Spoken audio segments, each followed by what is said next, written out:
Hello, everyone, and welcome to the 48th ever Highlight Haven interview. My name is Matthew Heiserman, and today we are joined by Fox Sports NFL reporter Greg Auman. Greg, it's great to have you on. Hey, thanks, Matthew. Thanks for having me. It's exciting to do this. I don't get a chance to talk to many kids your age, and excited by your enthusiasm and jumping right in at your age to something like this.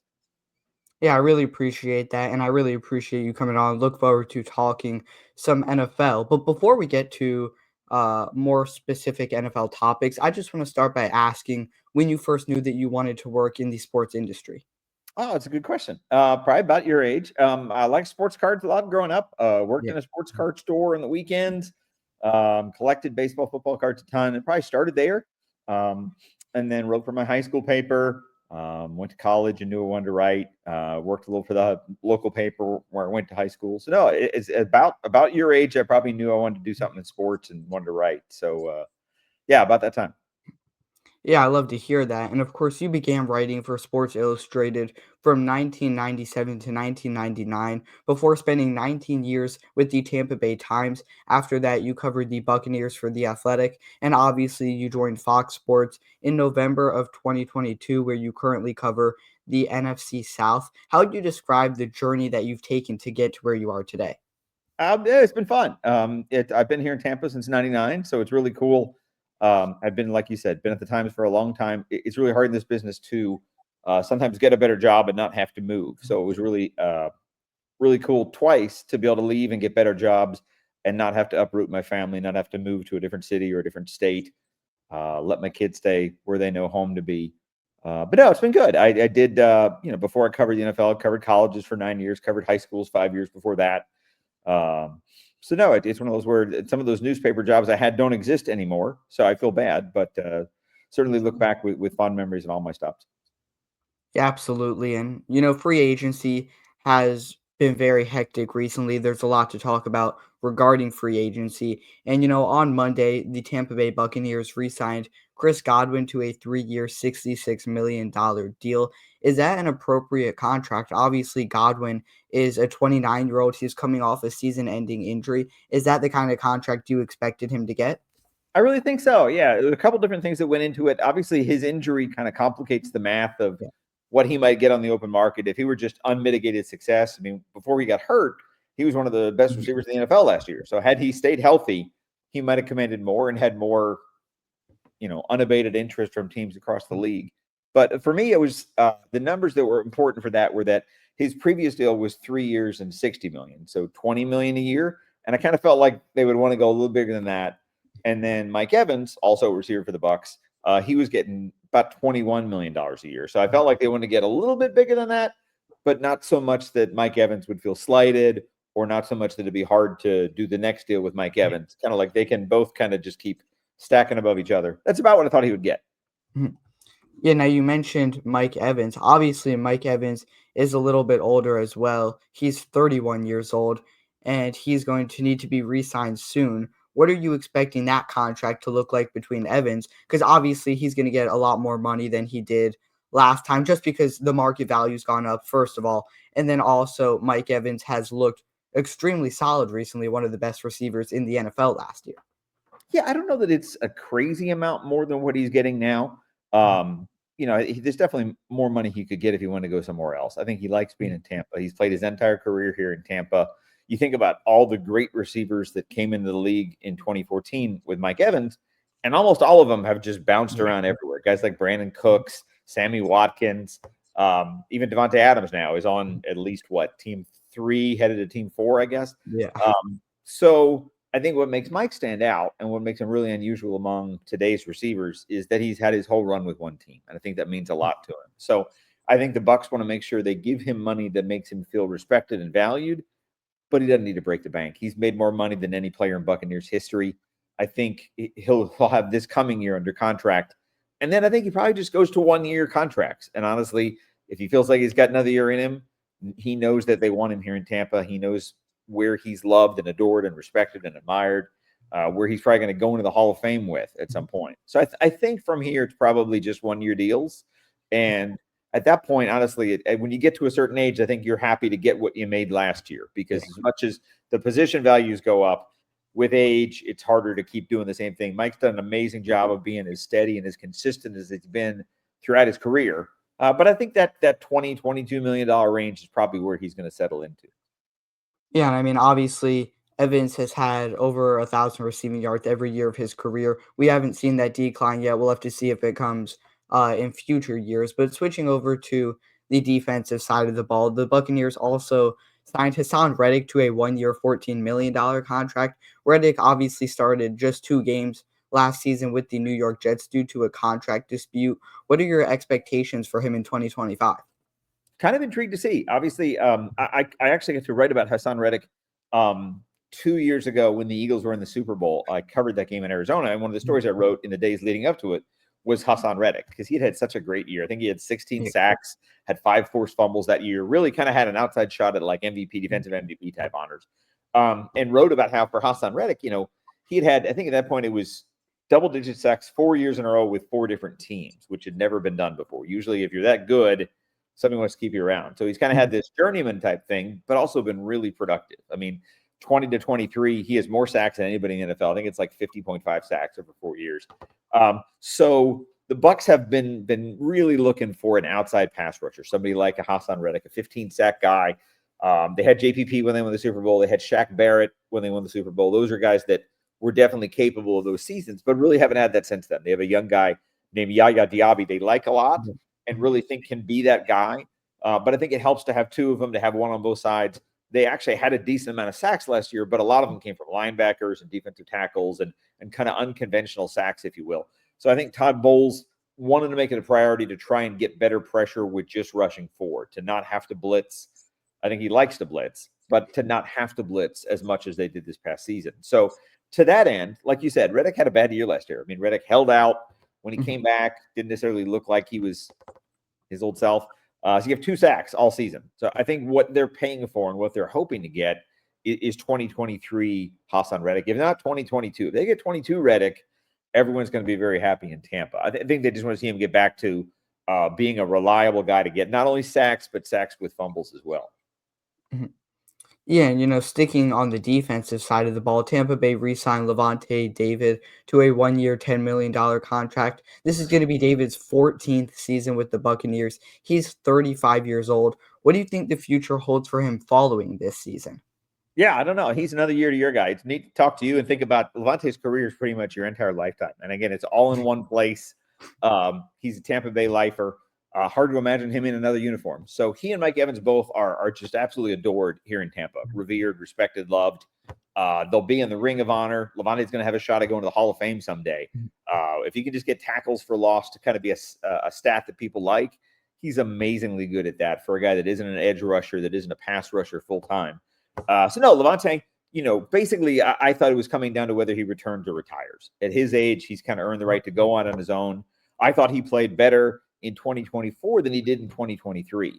So I feared if he felt like coming back when he wasn't necessarily his best self, had dealt with some injuries the year before, now I think he probably feels like he's still playing at a high level. The Bucs have been to the playoffs 5 years in a row. I think he feels like they're probably in position to do it again. So you have the things that would make you want to come back. The only question I had was just how he felt physically, how he felt in terms of just that's an old man. That's not an old man's position, if you will. So to be 35 and to still want to be a linebacker and want to be going side to side every play for an entire game, you got to really feel good about your physical shape. And I think he does. So again, just an absolute mainstay. I started covering the Bucs in 2013.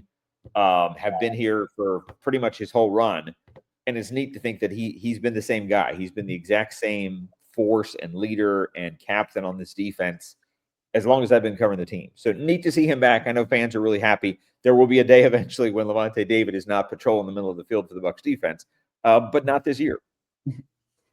Yeah, now obviously we will get to back to free agency soon, but I kind of want to take a little detour, talk about the NFL draft a bit. The Buccaneers have the 19th overall pick in the 2025 NFL draft. Are there any specific players or just positions as a whole that you would like to see them target with that pick?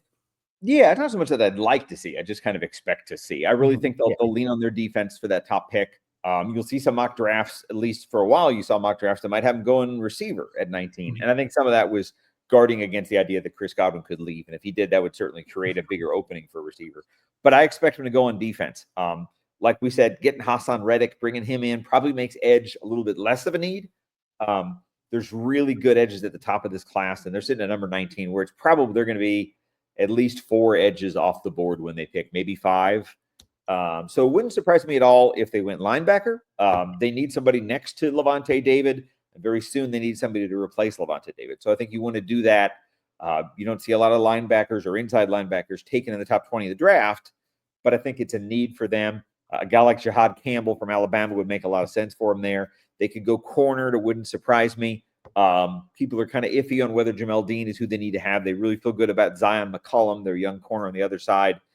He'll be getting paid here sometime in the next year as one of the better young corners in the NFL. So I would say right now, in order, I would say linebacker, cornerback, edge. If it's not one of those 3, I'm really surprised. And it means somebody unexpected probably fell down the board and made them kind of go best player and not worry about positional needs. Yeah, no, I mean, obviously, you hear about the Mike Evans of the world, you hear about Chris Godwin's, but you mentioned one player, Yaya Diaby, earlier, who could potentially break out this upcoming season. That's a name I'm really keeping an eye out for. Who are some other guys, under the radar guys that you think could take a big jump this upcoming season with the Bucks? Yeah, I mean, Bucky Irving's a name that people probably know from last year. Bucky had a great breakout rookie season. Second half of last year, easily the best rookie running back in the league, and can probably take it to another step, can take it to another level. He'll have a larger share of the carries probably this year. Didn't really play even half the snaps, maybe the first 10, 12 weeks of the season. So, Bucky, if you don't know about, people should know. Probably we'll see as a top 10 NFL running back by the end of his second season. So I definitely would point to him in terms of defensively guys that are back and playing well. Tyke Smith was a rookie last year, safety from Georgia, really smart kid, kind of had a little bit of limitations because he got hurt in the middle of his rookie year. But when Todd Bowles talks about wanting ball hawks and guys that create turnovers, that's what Tyke does really well. I think they're going to move. They kind of had him as their nickel, their 5th defensive back this past year as a rookie. But I think they'll probably move him back to safety where he can be an every down player. If he's on the field for every down and stays healthy, I think you're really going to see him make a lot of plays, more picks, more forced fumbles. He's got kind of a peanut punch instinct to get in there and get the ball loose. He's somebody that can take a really big step forward in his second year. Yeah, now moving over to some coaching transactions. Recently, Buccaneers offensive coordinator Liam Cohen took a job as the Jaguars head coach, and Casey Rogers also took a job as the Lions defensive line coach. He was the defensive line coach for the Buccaneers. How are you expecting these moves to affect the Bucks in 2025? Yeah, Bucks are a little bit crazy in that they keep changing offensive coordinators every year. They had Byron Leftwich, who was here when Tom Brady was here, and they fired him. And then they had Dave Canales, and he became the Panthers coach. Then they had Liam Cohen, and became the Jaguars coach. So there's this kind of weird stepping stone thing where whoever gets to be the Bucks offensive coordinator a year later is an NFL head coach. It's not good for continuity. But with that in mind, they kind of hired from within, and they promoted a guy named Josh Grizzard, who's only 34, even younger than Liam Cohen is. And I think it helps to have somebody who was in the offense last year, just so it's not another language you're learning every year for the 4th time in 4 years, if you will. So no, Liam Cohen, excited to see what he does with Jacksonville. Really smart guy, great offensive mind, and somebody that I think will do well. I don't know if it happens right away and immediately changes in Jacksonville, but I feel good about him as somebody who really knows the game well, knows how to use his weapons to their strengths. I'll be excited to see what Brian Thomas Jr. does with Liam Cohen running shots there. You mentioned Casey Rogers. Casey's a longtime Todd Bowles assistant. I think they've been together 18 years with 4 different teams. So a little surprising to see Casey Rogers leave, but I also know that Todd Bowles runs his own defense, doesn't want to have anybody else call the defense. So I do get it that Casey might do well just to branch out and go off on his own. It's a nice thing to be able to have the Detroit defensive line as your job. You get Aiden Hutchinson and Liam McNeil and a bunch of other guys that are really good players. That's still a really talented defense, even with Aaron Glenn gone. So happy for Casey. He gets a chance to go there. Probably could see Bucks and Lions against each other in the postseason next year again. They've gone up and back and forth a couple times here. But no, those are 2 guys. I mean, Liam was only here for a year, but certainly, made a quick impression on Bucks fans in Tampa. And Casey, was here since 19, was here from the Super Bowl up until this past year. So somebody that obviously lots of good defensive lines that he worked with here in Tampa while he was here. Yeah, and earlier this week, Buccaneers center Robert Hainsey took a 3-year, $21 million contract with the Jaguars, reuniting with Liam Cohen. What can we expect to see from Graham Barton next season? Obviously, he was the starter last season. That was his rookie campaign. Are we going to see another jump from him this year? I think so. Bucks really like Graham Barton. I mean, it's one of those where, Hainsey was a very serviceable, good center for the 2 years he filled in here, and then they wanted to upgrade. And I mean, the Bucks offense took a huge leap forward this past season. Went from kind of a bottom five offense, especially in the run, to being top five in almost every category. And a big part of that, obviously, Liam Cohen was part of that, but an upgraded offensive line. And Graham Barton's a big part of that to get bigger and stronger at the point of attack. I thought he stepped in really well. Had a lot of penalties for a rookie, but they love him. I think they're confident that year two will take another step forward where he can be a guy that's even at a Pro Bowl level in year two. Super smart. He's from Duke, knows all the calls, knows how to read defenses, knows how to get people in the right place, and he's physical. So excited for Hainsey. Went with Cohen to Jacksonville. Good value there, and I think he'll be he's a guy that deserves to be a starter in the NFL, so I think he'll be good for them in Jacksonville as well. Yeah, now switching over to another NFC South team. On Tuesday, the Falcons signed Leonard Floyd to a 1-year, $10 million contract after losing Grady Jarrett to the Chicago Bears. Floyd is coming off an 8.5 sack season with the 49ers. What's your thoughts on this move for Atlanta? I like it. Atlanta has needed pass rush help for a while. Dead last in the league in sacks. I had thought they'd use their first-round draft pick last year on a pass rusher. They didn't. And it showed this past year. So it was kind of neat. When Leonard Floyd got cut, you kind of call your shot every once in a while. And like Leonard Floyd, Falcons need a pass rush. He played for Raheem Morris in Los Angeles with the Rams. He's a Georgia grad. He's an Atlanta native. Kind of checked off all the boxes. So no, was happy to see him go there. I think it's good value at $10 million. He's had, I think, at least 8.5 sacks 3 years in a row. Steady leadership. That's what they need. They just need guys that get sacks. If they put their number one pick at 15 overall into another edge, it's still not doing enough to address the position. They need to really put some assets and some investment into getting better on the edges. Like you said, Grady Jarrett's gone now. They've taken some hits on the inside as well. New coordinator, new defense there in Atlanta, but I think it's good for them that the Leonard Floyd's a part of it. Yeah, now you mentioned 3 years in a row with over 8.5 sacks. It's actually 5 years in a row. So Sorry. he's been extremely consistent, and, it was last year was 8.5, then it was 10.5, 9, 9.5, and 10.5. So he should make a big impact on this Falcons defensive line. And then, on Monday night, the New Orleans Saints signed Chase Young to a 3-year, $51 million contract. I don't know about this one. I'm a big Commanders fan. So, I mean, obviously, Chase Young was there. And in 5 seasons, this is already he's already been on 3 different teams. He still is under 25 career sacks. He's dealt with a lot of injuries throughout, especially the start of his career. Do you think New Orleans overpaid for a guy who has showed a lot of potential, but hasn't necessarily, had his breakout year yet? Right. It's one of those where it's kind of a good thing that the Saints get to keep one of their own and re-sign him. Part of that is that they're in a real mess salary cap wise, Mhm. and they Yeah. signed Chase Young to a deal last year that would have had, I think it's like $8 million in dead money accelerate against the cap this year. So it's kind of like the one way to avoid that is to re-sign Chase Young. And so it's kind of like half the money you spend on Chase Young is actually saved by not having all that money come against you. So it almost feels like Chase Young's people knew that. I don't know that I thought of him as being a $17 million a year edge rusher. Again, young, 25, still had a lot of upside, bounced back nicely last year. But I think the Saints probably bought themselves some cap help as much as they did a pass rusher when they re-signed Chase Young. I'll be intrigued to see what he can do. Ever since they let Trey Henderson go, they've been looking for somebody besides Cam Jordan to kind of step up and get things done and be a pass rusher there. Having young guys on that defense is important because a lot of that defense is getting up there in age. Some of these cap issues have forced them to kind of stay with players they might not have ordinarily stayed with. So he's one guy who's younger. Peyton Perner's gone now, so there'll probably be another end with Granderson in there helping out with Jordan. Wouldn't surprise me if they put another draft pick into their front as well. But no, like I said, not surprised. I wasn't necessarily thrilled by it the same way you were.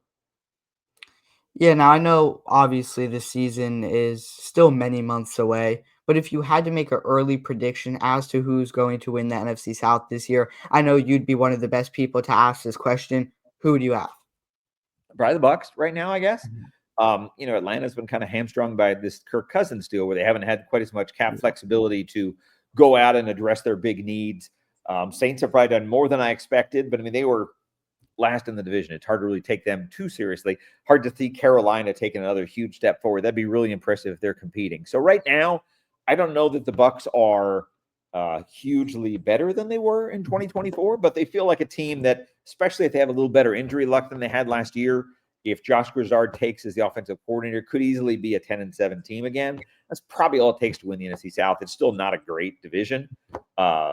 Definitely a big year for the Falcons in terms of whether or not they have enough to keep Raheem around. Saints with a new coach, you probably get a little patience there, but they need to be competitive as well. And then Carolina, you want to see what they can do. I mean, I think they've done some good things. You look at Carolina's free agent spending, they've spent a lot, which you don't necessarily want to do in free agency. But I like that the Panthers really put a focus on getting 25-year-olds, guys coming right off their rookie contracts, young free agents, as opposed to third contracts for guys who are 32 years old or something like that. It's kind of close, but I think the Bucks are probably on top of it, I guess, right now. Yeah, now I know you're on a bit of a time crunch. I do have one final question to ask before we wrap things up. If there was one piece of advice you could give to an aspiring sports broadcaster or journalist like me, what would it be? You already know this, but I would tell you to jump right in and figure out what you like and what you don't like. Normally, I'm saying that to like college kids. Maybe I get a high school senior who's precocious and wants to know the right thing to do. So you, at your age, to are to be podcasting, to know the right way to ask questions, to have the confidence to reach out to journalists and say, "Hey, come on my podcast." That's great. And like I said, you'll find yourself, you'll find your voice, what you like to do, what you like to write about and talk about. To be able to do that at your age is awesome because you have a lot of time to shape your path and decide what you want to do. The advice I would give you is just to keep trying as many things as possible. If you like writing as much as you like talking about sports, you'll have your high school paper, you'll have the local paper you can go do stuff with. Even if it's covering high school games on Friday nights, that's a really good way to get in and start to know people and build relationships with the same kind of people that might be hiring you. By the time you get out of college, I'm not sure where the newspaper world's going to be, but there's always going to be jobs for good writers and people that know what they're talking about. And you seem like you're headed in that direction for sure. Matthew, I really appreciate you having me on. It's good to meet you. And I'm excited to see how things will develop for you as you get older and, again, get to high school and build on what you're doing right now. Yeah, I really appreciate the advice, and I can't thank you enough for coming on. Is there anything else you want to say to the people watching before we wrap things up? Where can they find your work? Yeah, I'm on Twitter at my name, just Greg Auman, GreGauman. Everything I write's at foxsports.com. You can see my stuff there on the Fox Sports app and all that kind of stuff. But no, really happy to get to meet you and then looking forward to following your stuff, Matthew. Thanks again.